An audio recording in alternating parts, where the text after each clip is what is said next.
Hi,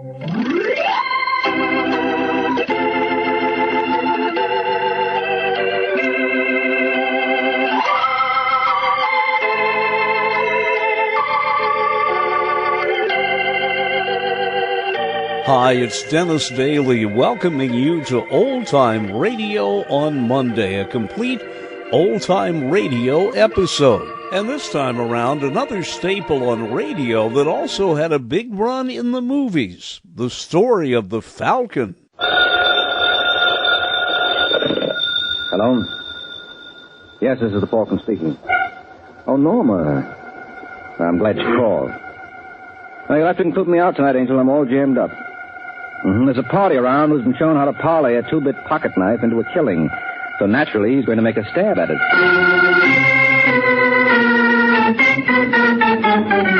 This is Ed Hurley, friends, inviting you on behalf of the Kraft Foods Company to listen to The Adventures of the Falcon, starring Les Damon. You met the Falcon first in his best-selling novels. Then you saw him in his thrilling motion picture series. Now join him on the air when the Falcon solves The Case of the Curious Cop.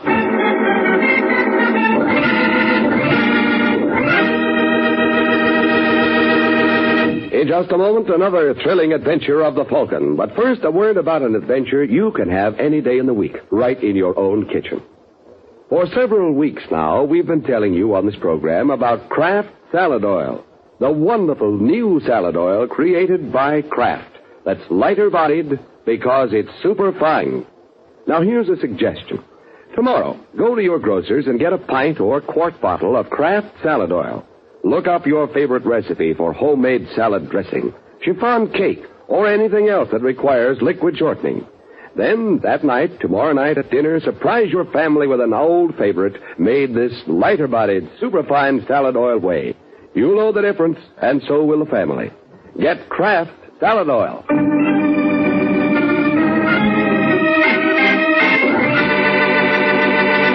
And now, the case of the curious cop. It's late Sunday evening in New York, and Hunter's famed gambling club on East 84th is closed for the night. But that doesn't seem to deter plainclothesman Jack Craven or his partner Frank Walsh from their decision to look in on Mr. Hunter. You ask me, Craven, we're wasting our time. You think so, Frank? Sure. Hunter's probably gone. What about that light we saw from the outside? Must have forgotten to turn it off. No, not Mr. Hunter. He watches his pennies. 5 will get you 10. He's still here counting the take. Where was the light coming from? This room here, I'd say. Yeah. Then this must be the office. Want me to go in with you? No. You wait out here. If you hear any commotion, get back to the car. Understand? Right. Come on in, Brock. Did you get to... Just a second, you're not Brock. No, my name is Craven, Mr. Hunter. What are you doing here? Ever see one of these before? It's a badge, isn't it? Also known as a buzzer or a potsy. So? So I don't like people running gambling houses on my beat. I see. Especially without consulting me. And suppose I did consult you? Well, that might be different. Now, if you were to consult me, say, once a week with $500... You'd have no objections at all? No.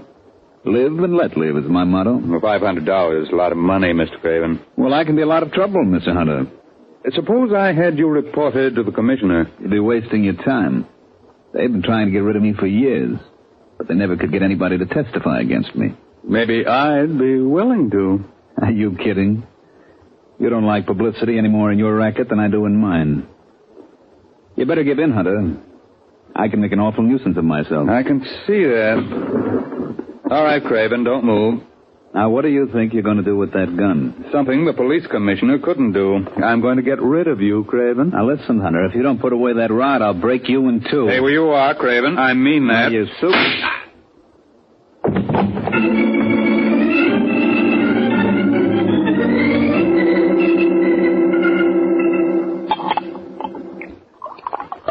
Give me another bottle, Hazel. This one's gone. But Frank, oh, for Pete's sake, can a man get anything in his own home without a million arguments? Now get it. All right. Now, wait a minute. Answer that first. If it's Sergeant Corbett, tell him I'm still sick and the doctor says I can't see anybody. Hello? Mrs. Walsh? That's right. This is Sergeant Corbett again. Oh, how are you, Sergeant? Can't complain. How's Frank? Just the same. Can I talk to him? I'm afraid not. He's asleep. Okay. Tell him I called, will you? I certainly will, Sergeant. Well? I think he's suspicious. What? He can't prove anything. What's all this about, Frank? What's what all about? Why are you avoiding Corbett? Ever since the night Craven disappeared... I told you I didn't want to talk about that. But you were with him. I was not. Craven got out of a car to see somebody. He left me on Lexington and 84th. I never saw him after that. Then why did they suspend you from the force? Because they're a bunch of thick-headed jerks. Frank, you're not telling the truth. You call me a liar? All right, Hazel, so you want to know what happened to Craven, do you? Well, I'll tell you. He was murdered. No. Yes, now do you feel better? Who did it? I have no idea. Then how do you know he was murdered? I'm psychic. Frank, you've got to tell Sergeant Corbett. You're nuts. If you don't, they'll drop you from the force. Who cares? I do. What'll we live on? Don't you worry about that, Hazel. From now on, it's easy street. Then you do know who killed Craven. Yeah, that's right. I bet this party will appreciate me keeping my mouth shut. We're not thinking of blackmail. Well, what am I thinking of, baby? Where's my coat? No, I won't let you go. Get your hands off me, Hazel. No, Frank. I said get your hands off. Stop it, Frank. You're choking me. Frank.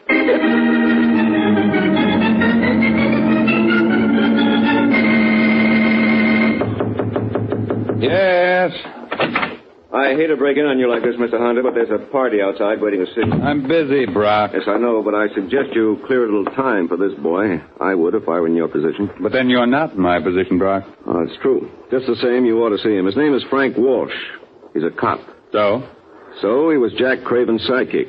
Craven? The dick who disappeared so mysteriously. Oh, of course. Will you see him? What have I got to lose? Hey, Walsh. Yeah. Come in here. Sit down, Mr. Walsh. My name is Hunter. Never mind the introduction, Hunter. I know all about you. Not all, I trust. All. When can I talk to you? What do you call what you're doing now? I mean, alone. Would you be a good fellow, Brock? Why not? Nice knowing you, Walsh. Yeah, likewise. Now, what was it you had on your mind, Mr. Walsh? Last Saturday after you closed, you had a visitor up here. Did I? Yeah, a dick named Jack Craven. And you think I know something about his disappearance? I think you know everything about it. You see, I was outside when Craven went in to shake you down. A few minutes afterward, I heard a shot, so I beat it to the car. But 20 minutes later, I saw you coming out of here alone. So you put two and two together. And got 4. You killed him, Hunter.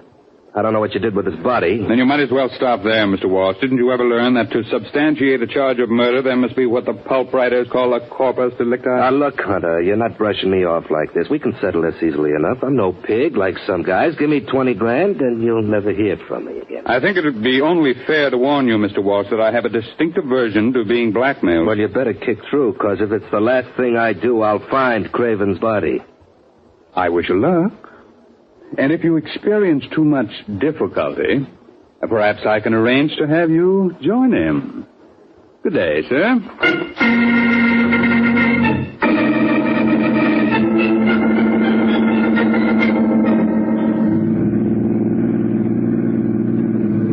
the matter, Sergeant? You look worried. I am, Mike. Still thinking about that Craven mess? Yeah, a cheap, rotten grafter.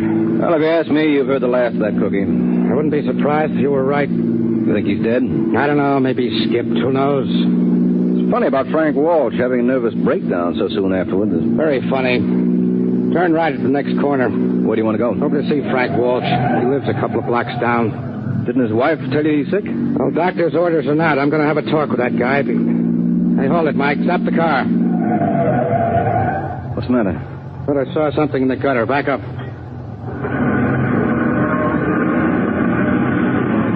I guess I was... Hey, Sergeant. Yeah, turn on your spotlight. Oh, it's a drunk. Wouldn't you know it? Okay, let's get him. Can't leave him laying there. All right, mister, what do you think you're doing? Come on your feet, Buster. Give me a hand with him, Mike. Yeah, right. Let me go. Walsh. You're still to the eyeballs. I got a good mind to leave you. Wait a minute, here. Sergeant. He isn't drunk. Look at your hand. Holy... Yeah, he's been shot.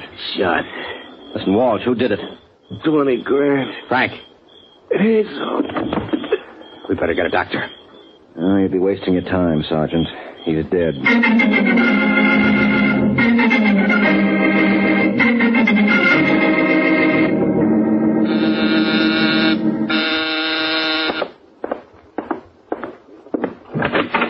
Yes?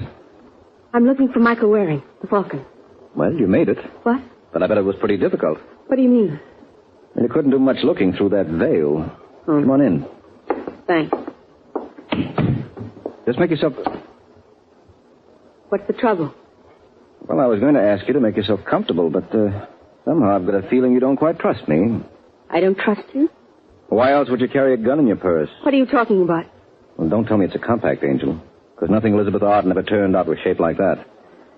That the gun that killed Frank Walsh? Killed Walsh? Yeah, your husband. You're crazy. Aren't you Hazel Walsh? No. Well, lift your veil. Well? Who told you who I was?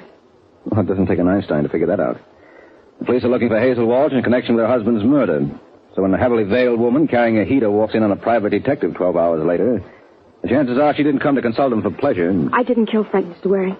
I was with Sergeant Corbett when we found him. He named you as his killer. I didn't do it. You had a motive. If you mean his insurance policy, No, I I'm not wouldn't... talking about money.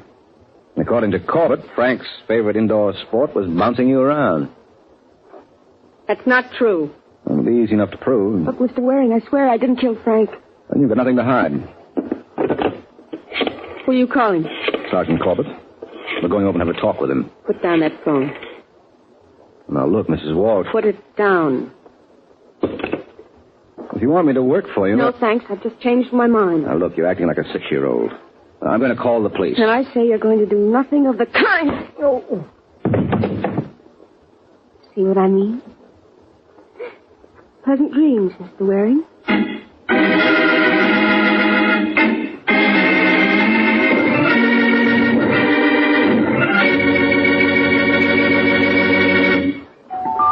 It's lighter bodied. It's super fine. It's Kraft Salad Oil. The first salad oil ever offered for your home use by the makers of all those wonderful Kraft salad dressing products. When the Kraft Food Company puts a new product on the market, you can be sure that it's not just another product of its kind, but that there's something really new and different about it. And that's exactly what you'll discover in Kraft Salad Oil. Not just a new salad oil, but a new kind of salad oil. Kraft Salad Oil is a lighter-bodied oil. Lighter-bodied to blend smoothly and perfectly with the other ingredients. And the reason Kraft Salad Oil is lighter-bodied is that it's superfined. Yes, superfined by a special process created by Kraft. Don't wait to try this wonderful new salad oil in those distinctive homemade salad dressings you make. Those wonderful chiffon cakes you bake. In every recipe you have that requires liquid shortening. Remember, It's lighter bodied. It's super fine. and it's at your grocer's now. Get Kraft Salad Oil in either the pint or quart size tomorrow. Look for the bottles with the beautiful labels.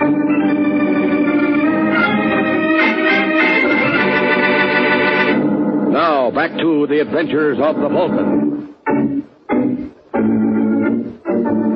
3 hours have passed since Mike was lulled to sleep by Hazel Walsh. And now, as we find Mike, he's recuperating in Ed's luncheonette under the tender administrations of Sergeant Corbett. Hey, how about some service here? What'll it be, Sergeant? Cup of Java for me and a couple of aspirin for my friend here. What's the matter, Mike? Got a headache? Yes. Temper. I get my hands on that Hazel Walsh. And you're not going to work for her? Of course I am.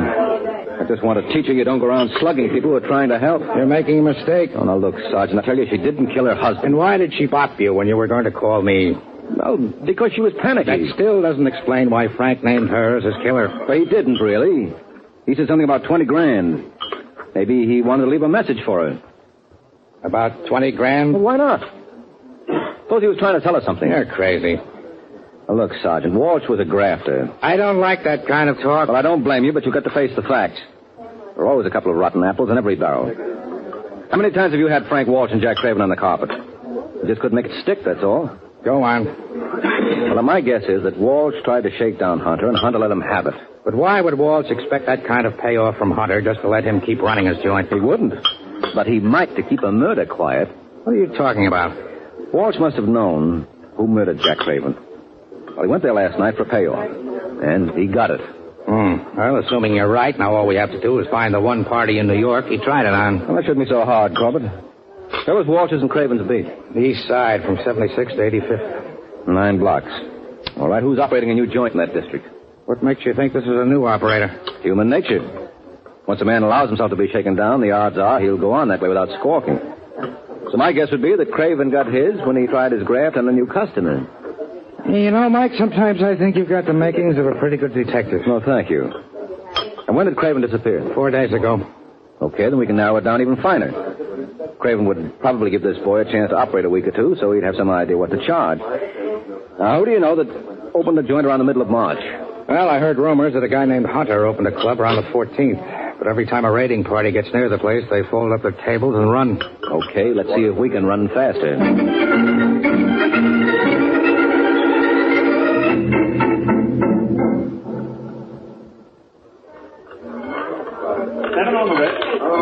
Come on, Mike. Get away from that wheel. Ever tell you about my assistant, Sergeant? Some other time.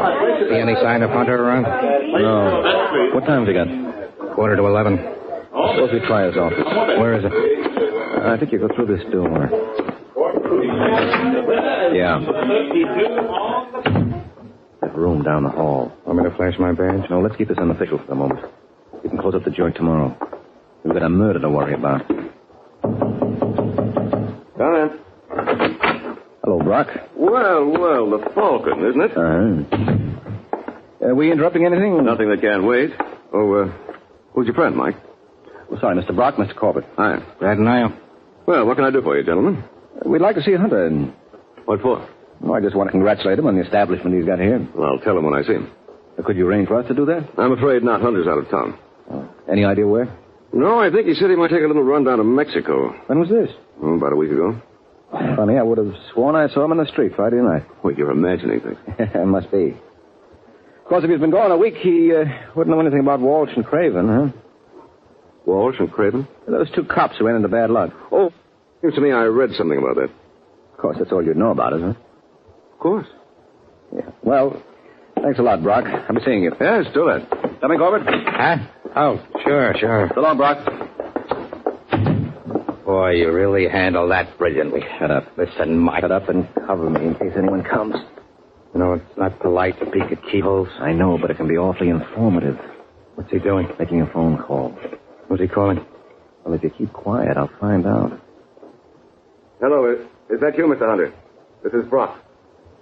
No, business is all right, but some of the customers could be better. You know who was just asking for you? Waring. Yes, that's right. Mike Waring, the Falcon, and there was a cop with him. Oh, of course I'm not making a mistake. You asked me. What?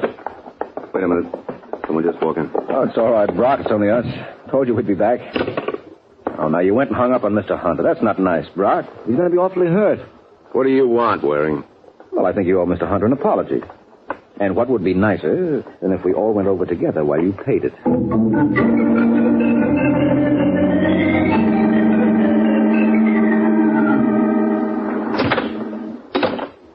All right, Brock. What floor does Hunter live on? 4.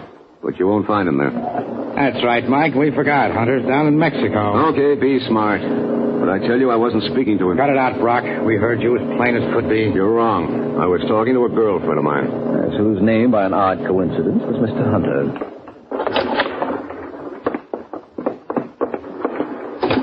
Okay, where do we go now? It's apartment 4C. Oh, that should be it. Sure enough. Walter Hunter.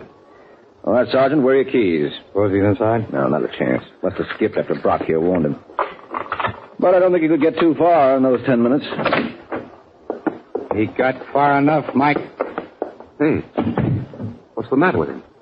Well, if you don't know Brock, take a good look at his face. That bullet hole ought to be a dead giveaway. Holy smoke. All right, Mike, out of the way. What's the matter? I want to see where Hunter was standing when he got it. Judging by the course of the bullet, he must... Well, what do you know? Hey, there's a gun under that chair. Where? The one you're sitting on, Brock. What? Leave it alone. There may be prints. Okay. Isn't that a police special? Yeah, and I'll take even money that it's Frank Walsh's service revolver. His wife was awfully careless, Mike. Oh, now, don't tell me you think... Well, what do you think? I don't know, but at least I'm not going around making wild guesses. How do you know it wasn't suicide? Are you kidding? Well, it could be. Don't look like a chump. We had nothing on Hunter. Why should he blow his brains out? Well, why should Hazel Walsh do it for him? Maybe she figured that he knocked off her husband. Oh, then you admit she wasn't guilty of that. I admit nothing of it. Excuse me, gentlemen, but can I get a word in? What do you want, Brock? There's a hunk of paper under Hunter's leg. Oh, never mind, Mike. I'll take care of that. What is it? Give me a chance, will you?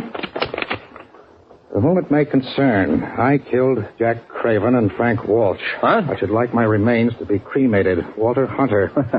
What do you say now, Sergeant? I say, don't schmee. There's someone at the door. Turn off the lights. There we are, Brock.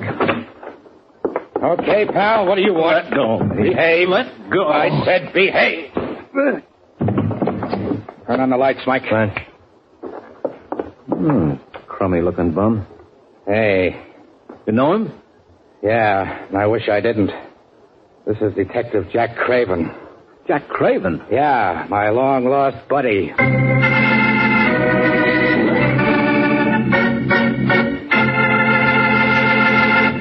Tomorrow when you shop, don't forget about that wonderful new Kraft salad oil that's waiting for you at your grocer's right now. It's Kraft Salad Oil. The salad oil that's lighter-bodied to blend perfectly with other ingredients. Lighter-bodied because it's super-fine. Try this wonderful new aid to kitchen artistry in your homemade salad dressings, your cooking, your baking. Remember, it's lighter-bodied because it's superfine. Get Kraft Salad Oil. Look for the bottle with the beautiful label.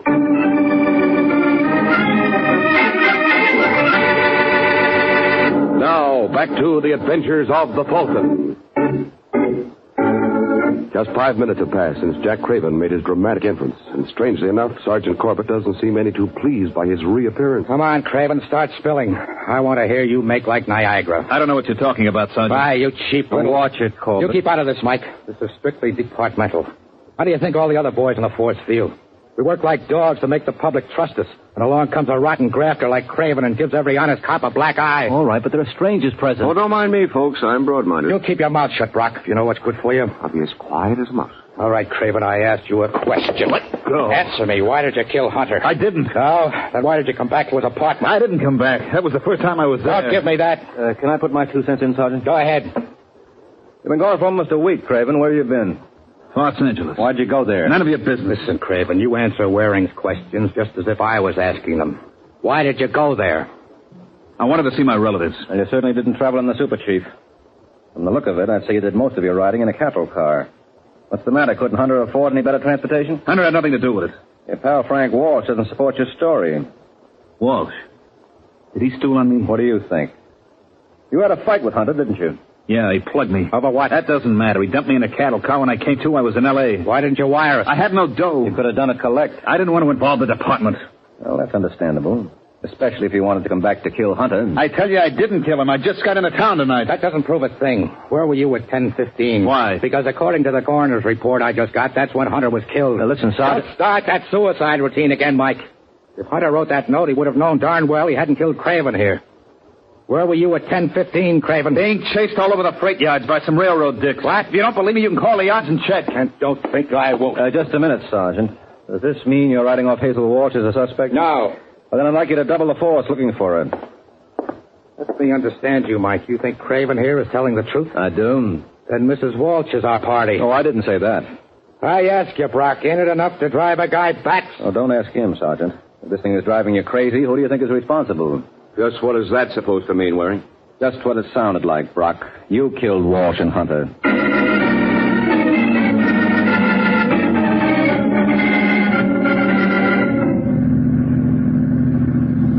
I don't know how I can ever repay you, Mike. Now, forget it, Hazel. I'm only glad it ended the way it did. So it was Brock who killed my husband. Yeah, but he didn't mean to frame you. He thought it would take care of Hunter. But when Frank blurted your name to Sergeant Corbett and myself, that upset his plans. But why did Brock want to frame his boss? Well, Hunter had a very nice thing in the club. And Brock figured he was capable enough to handle it with Hunter out of the way. I still don't see why he murdered Frank. According to that note, Brock thought that Hunter had killed Craven. Yes, but that didn't do him any good because there was no trace of Craven's body. And the corpus delicti is essential in any frame. That is why it was necessary for him to supply a body that would lead directly to Hunter. But Frank never even mentioned the man's name to him. Well, Brock had no way of knowing that. Then when it looked like all his plans were going for naught, he wrote that suicide note and killed Hunter, thinking that would tie up all the loose ends. Well, where did Brock give himself away? When Sergeant Corbett and I were at the club. Before we went into the office to see Brock, I asked Corbett the time. He said it was 11:15. A few minutes after that, we eavesdropped on Brock talking to Hunter on the phone. What's wrong with that? Well, it was a conversation that never could have taken place. According to the autopsy report, Hunter was killed at 10:15, a half hour earlier. And that business on the phone was staged by Brock to give himself an alibi. He felt pretty sure that Corbett and I were listening in. So, did that answer all your questions? Mm-hmm. I suppose you answer one of mine. Where did you bury yourself so that the entire New York police force couldn't find you? I stayed with my sister, Lenore. Your sister Lenore, huh? Yes. She looked like you. She's much prettier. Well, if there's one thing I've learned from this case, never to believe any testimony based on hearsay evidence. Well, I don't know what I can do to convince you. Oh, that's very easy, Angel. Just give me her address and let me see for myself.